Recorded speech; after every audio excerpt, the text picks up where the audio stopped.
You say that you cannot do it. Nothing in your voice is hostile. Yet the warmth leaves the other person's face as if you have withdrawn something far greater than assistance. The atmosphere changes before any accusation appears. The warmth had depended on your availability. Your shoulders had already tightened before the request was fully spoken, because some part of you recognized what was coming. Someone needed you to rearrange your evening, smooth over a conflict, make the call, host the gathering, absorb the inconvenience, and somehow prevent anyone else from feeling the strain. What unsettles you is not merely their disappointment, but the speed with which affection turns formal once your usefulness is interrupted. You begin explaining yourself, adding reasons that were never requested, trying to restore an emotional temperature that had seemed natural only moments earlier. Your jaw hardens while your voice becomes softer. You believe you are being considerate, yet your body knows you are negotiating for permission to have a limit. The refusal itself lasts a few seconds. The effort to repair its consequences occupies the rest of the evening. Later, when the conversation has ended, you feel an obscure mixture of anger and shame, as though you have violated an agreement you do not remember making. You tell yourself that the other person was simply surprised, that everyone reacts poorly under pressure, that perhaps your timing was wrong. Still, the silence after your answer remains more revealing than anything said aloud. Until that moment, you may have believed that your reliability was an expression of love. What your repeated accommodation maintained, however, was a relationship in which another person rarely had to encounter the difference between loving you and having uninterrupted access to what you provide. Your kindness did more than help. It protected both of you from discovering what would happen when your will ceased to coincide with their preference. This discovery rarely arrives through open cruelty. More often, it enters through a slight alteration in voice, a politeness that suddenly feels punitive, or a compliment that now carries an account of everything you used to do without being asked. At a strained family dinner, someone may remark that you have become difficult lately. The remark sounds casual, but your stomach contracts because the speaker is comparing your present behavior with a version of you who required very little consideration. Perhaps you declined to organize the gathering this year. Perhaps you asked another relative to handle the arrangements instead of quietly taking responsibility for everyone's comfort. No one directly says that your place among them depended on your labor. They simply become less interested in your reasons and more interested in returning you to your familiar function. You then face a temptation that has governed far more of your adult life than you wanted to admit. You can resume the role and recover the warmth. You know which words will do it, which apology will soften the room, which act of competence will make everyone relax again. This knowledge has often felt like emotional intelligence. It also gives you a concealed form of control. By anticipating needs, preventing frustration, and becoming difficult to criticize, you reduce the risk of being openly rejected. Your suffering has therefore carried a private reward. Usefulness gave you a stable identity in situations where desire, dependence, anger, and uncertainty felt much less manageable. As long as you were the reasonable one, you did not have to discover whether you could remain loved while inconvenient, tired, unwilling, or in need. That arrangement protected you from the test. It allowed you to remain morally legible to yourself. the dependable person whose generosity seemed freely chosen, even when resentment had begun accumulating beneath it. The resentment was not merely evidence that others asked too much. It was also evidence that you had been purchasing security with actions you continued to describe as spontaneous care. The agreement becomes unmistakable when the refusal is modest enough that no reasonable person could interpret it as abandonment. You are asked to take on one more responsibility at work because you have always handled pressure well. You respond that your current workload is full and that someone else will need to take it. Your manager does not argue with the facts. Instead, the praise previously attached to your reliability becomes an instrument of pressure. You are reminded that you are usually so supportive, so flexible, so unlike those who care only about themselves. The compliment contains a command. It offers continued approval on the condition that you remain identical to the image that benefits the speaker. You feel heat rise into your face because the demand has entered through your preferred identity. If you resist, you seem to betray your character. If you agree, you betray a limit your body has already announced through fatigue, irritability, shallow breathing, and the disappearance of concentration. This is how an unconscious contract operates without ever being consciously negotiated. One person provides steadiness, access, labor, emotional containment, or silence. The other provides belonging, appreciation, reduced conflict, or a valued position. Neither side needs to formulate the exchange. Repetition gives it authority. The arrangement can even look loving while both people receive something from avoiding a more equal encounter. Your competence spares them from confronting their dependency, while their dependency spares you from confronting the question of who you are when nobody urgently requires what you can do. A relationship can praise your character while quietly consuming your freedom. The pressure appears only when you cease supplying what made the praise convenient. Then, a simple limit feels to the other person like a change in the relationship, because at the level of the hidden agreement, it is one. Your body registered the terms of that agreement long before your mind consented to them. There is a particular tightening that arrives when a certain name appears on your phone, a shallowness of breath that begins within the first few words of a familiar request, a heaviness in the arms that bears no relation to how much you slept. These signals arrived for years and were consistently overruled. You interpreted them as ordinary tiredness, as the residue of a difficult week, as proof that you needed to look after yourself better so that you could continue looking after everyone else. Each explanation preserved the arrangement by locating the fault inside your own maintenance rather than inside the exchange. The body does not negotiate in language. It records the cost of every occasion on which you overrode a reluctance, and it presents the account in symptoms rather than sentences. What you called stress was frequently the physical residue of decisions made against yourself while smiling. Other people rarely notice any of this. Because the arrangement was built to be invisible, what they see is someone who has always managed. What you feel is the widening distance between managing and being able to stop. This is why an eventual refusal feels physically enormous even when the words themselves are ordinary.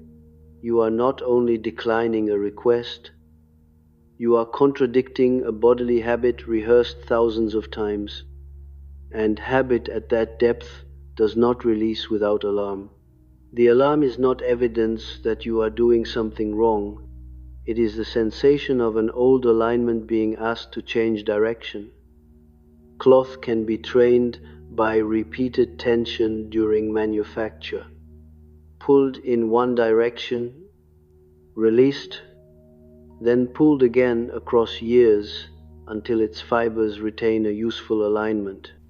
It may look naturally shaped once the pressure is removed. Although the shape records everything done to it, moisture and heat later loosen what appeared permanent, and the material draws inward with a force that seems sudden only because the earlier strain had become invisible.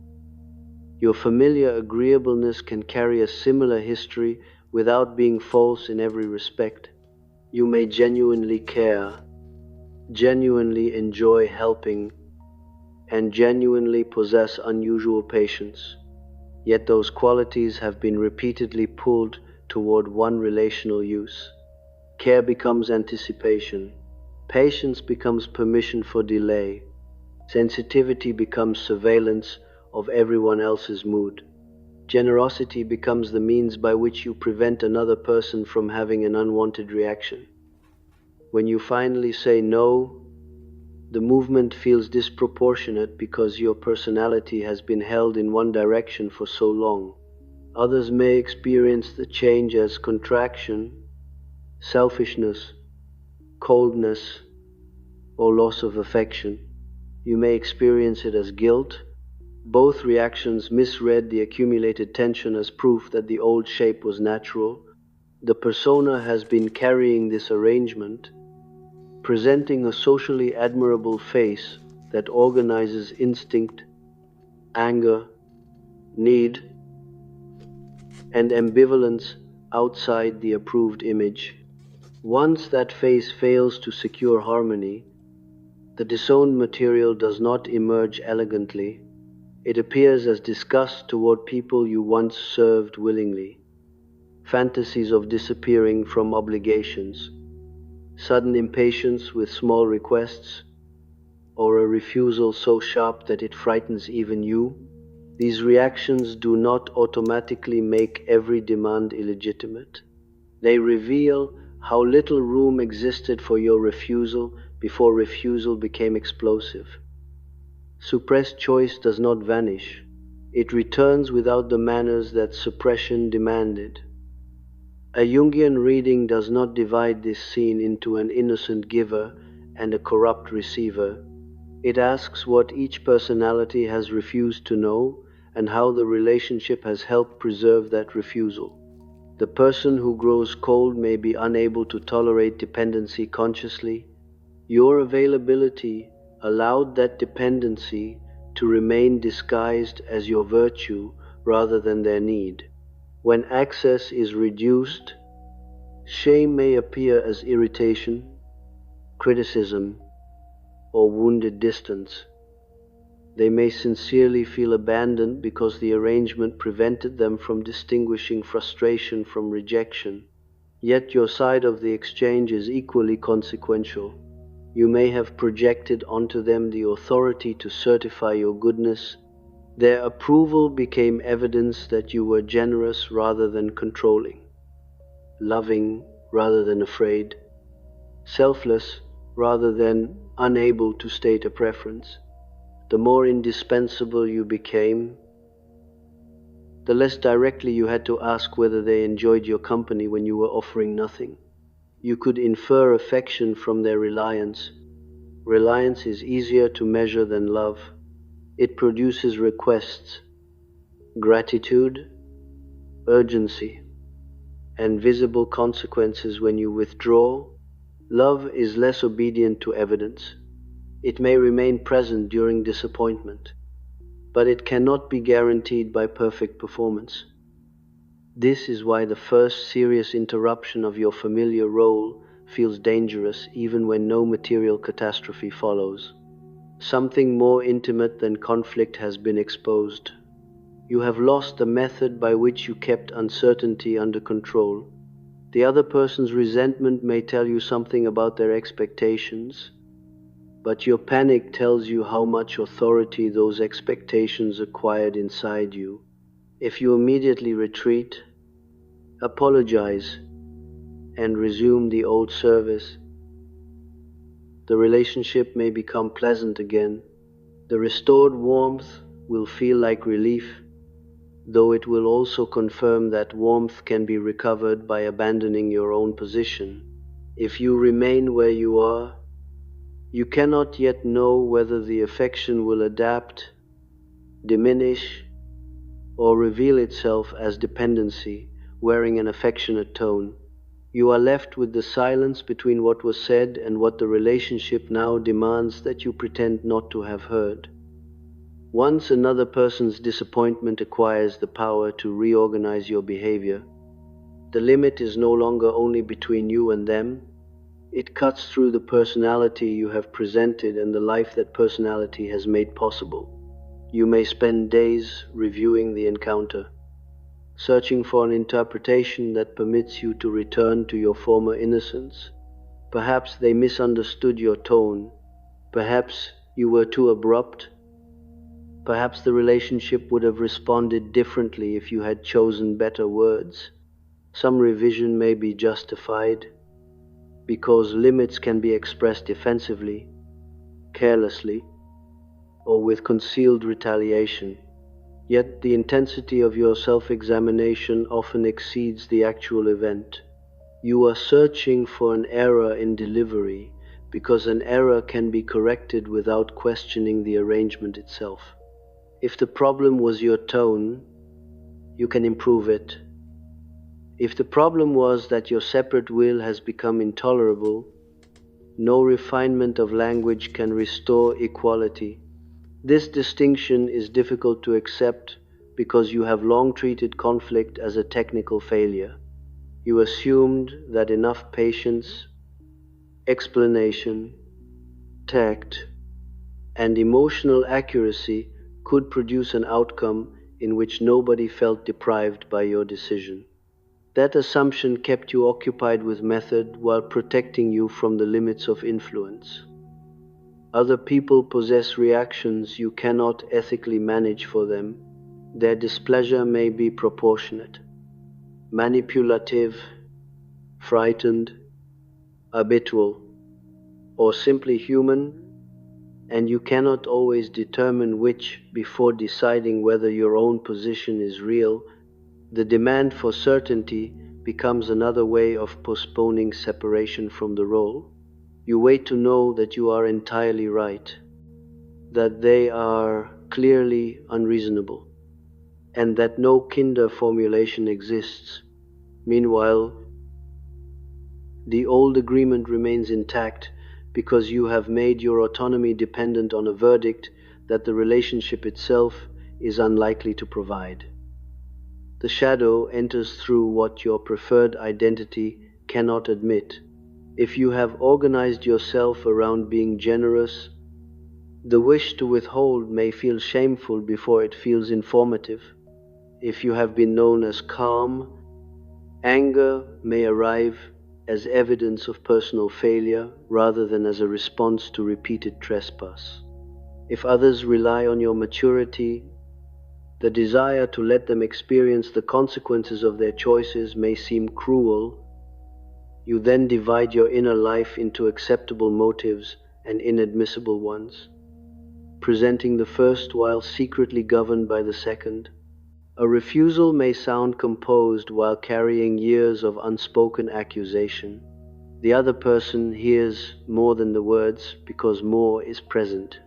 They react to accumulated affect that neither of you has named, and their reaction appears to prove that limits inevitably cause damage.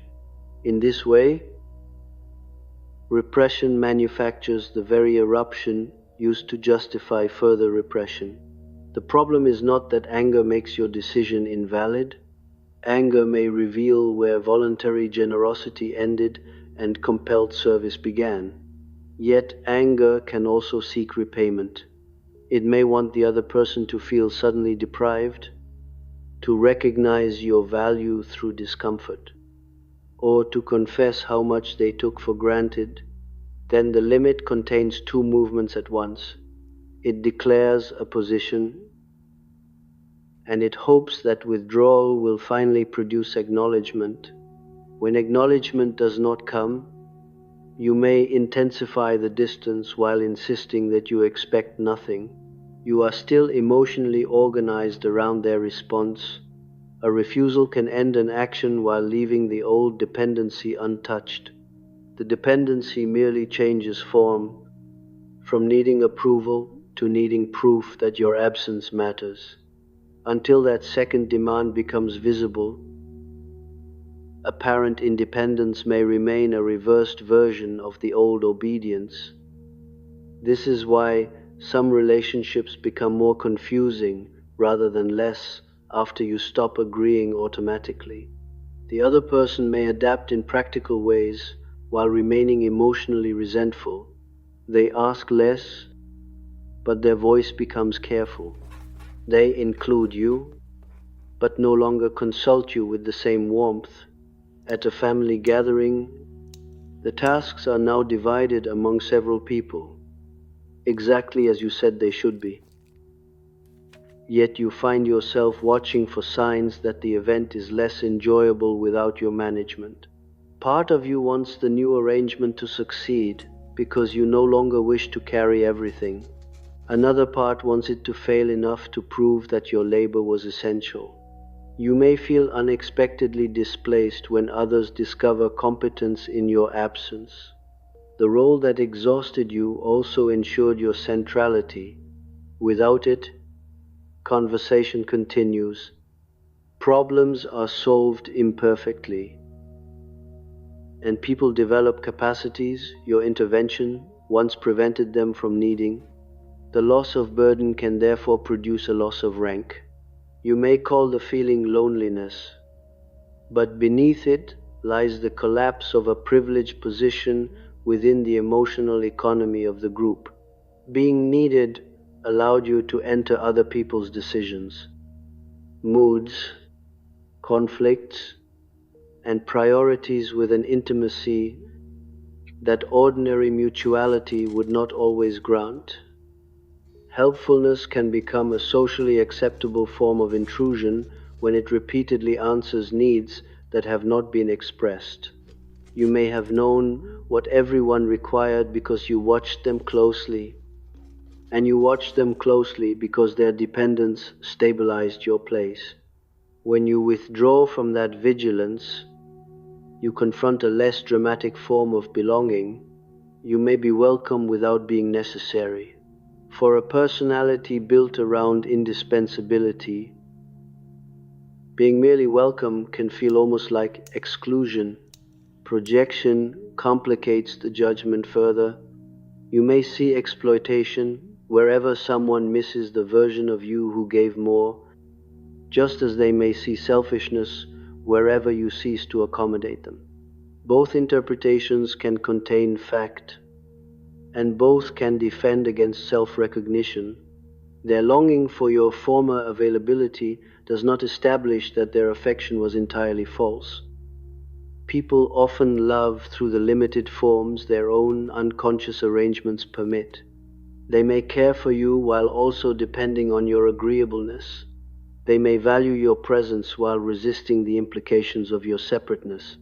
Mixed motives do not cancel affection, but affection does not purify mixed motives. The same ambiguity exists in you. You may have offered care sincerely while using care to avoid asking directly for love. You may have supported another person's freedom while quietly expecting that your generosity would secure loyalty. You may have said that you wanted nothing in return while storing every unacknowledged sacrifice in a private account of resentment. The refusal exposes this account because your disappointment begins to sound less like fatigue and more like an unpaid claim. You expected the years of accommodation to purchase understanding when you finally declined. The other person may never have known that such a purchase was being made. An unconscious contract is binding precisely because neither party remembers signing it. Each experiences the other's change as betrayal while remaining unaware of the terms they themselves enforced. You feel that your history of giving should earn tolerance. They feel that your history of giving established what could reasonably be expected.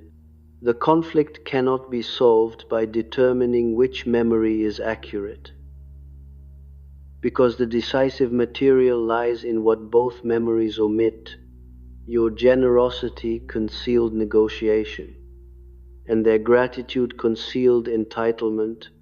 The moment the exchange becomes conscious, neither can preserve the former moral simplicity. Under prolonged tension, cloth acquires an alignment that looks inherent because every fiber has learned the same direction.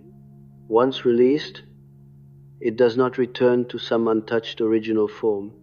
It contracts unevenly, revealing where pressure had been strongest and where the material had been weakened by being held too long. The withdrawal of that arrangement produces a similarly irregular result. You do not immediately discover a pure, spontaneous self beneath the role. You encounter areas of rigidity, exaggerated refusal, confusion, and desire that have had little opportunity to develop in relation to others. Some limits are too severe because they are carrying anger from earlier concessions. Others collapse as soon as someone sounds hurt. You may alternate between cold distance and excessive availability, mistaking each reaction for a final position. The unevenness does not prove that the former arrangement was healthier. It shows that an identity shaped around response has not yet learned how to remain coherent without continually reading the emotional atmosphere. What presses here is a demand for differentiation, not isolation. Your choice must become distinguishable from another person's reaction without becoming indifferent to it. Their feeling can matter without becoming your command. Your care can remain genuine without requiring the abolition of reluctance. This places you in a more exposed position than either pleasing or withdrawing completely. Pleasing gives you approval. Withdrawal gives you defensive certainty. Differentiation offers neither guarantee. It asks whether you can tolerate being partially misunderstood while still remaining capable of examining your own motive. It also removes the flattering assumption that every negative response confirms your clarity. Sometimes another person resists because they feel entitled. Sometimes they resist because your limit arrives burdened with contempt, punishment, or unspoken history. The psyche does not mature by converting every disagreement into evidence against the other person. As the familiar identity loosens, ordinary encounters begin to reveal how often you used explanation to prevent anyone from forming an unfavorable impression. You say no, then supply a biography of exhaustion. You decline an invitation, then offer enough detail to make disappointment seem morally impossible. You express a preference, then immediately soften it by proposing alternatives that cost you almost as much as agreement would have. The body recognizes the old movement before the mind does. Your breath shortens while you search for additional reasons. Your shoulders tilt forward, and your voice begins requesting absolution from the person whose request you have refused. Explanation becomes a continuation of service by other means. You are still organizing their experience, trying to remove frustration before it develops into judgment. When you stop, the silence feels exposed because the other person is free to interpret you without supervision. They may interpret you unfairly. They may also perceive resentment you have concealed from yourself. What changes is that you can no longer guarantee your identity through their reading of you. The persona loses one of its principal sources of confirmation. You are left with conduct rather than image, with motives that remain mixed, and with the possibility that being decent does not always feel warm to the people accustomed to your accommodation. The relationship must then discover whether it can contain two wills without converting difference into injury. Some relationships can, though the adaptation may be slow and inelegant. Others retain contact while reducing intimacy because the previous intimacy depended upon asymmetry. Still others become suddenly affectionate when they sense your distance, only to cool again once access is restored. None of these responses alone provides a complete verdict.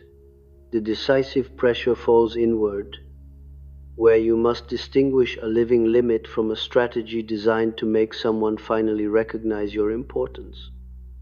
You may now understand why the original moment felt larger than the request itself. Saying no disturbed a system of mutual concealment.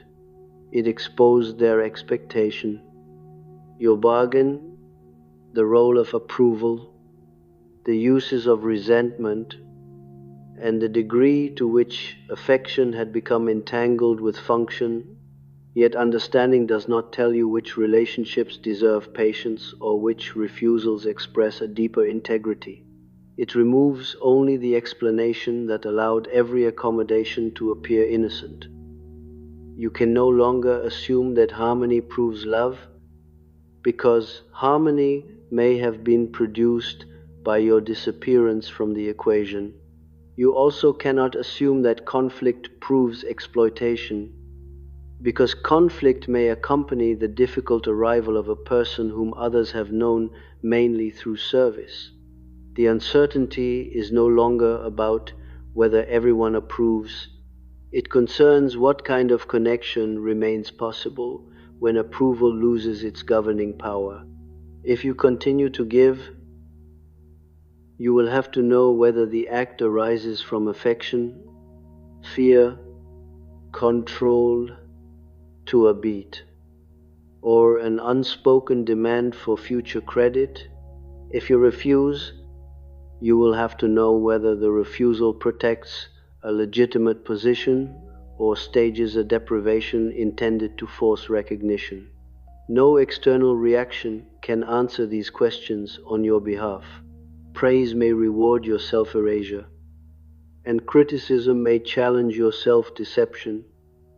The old method of judging yourself through emotional temperature has become unreliable.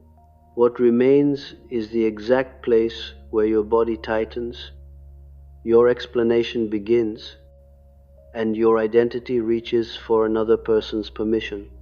If their warmth can be preserved only by returning to the person you can no longer honestly be, what are you still calling love?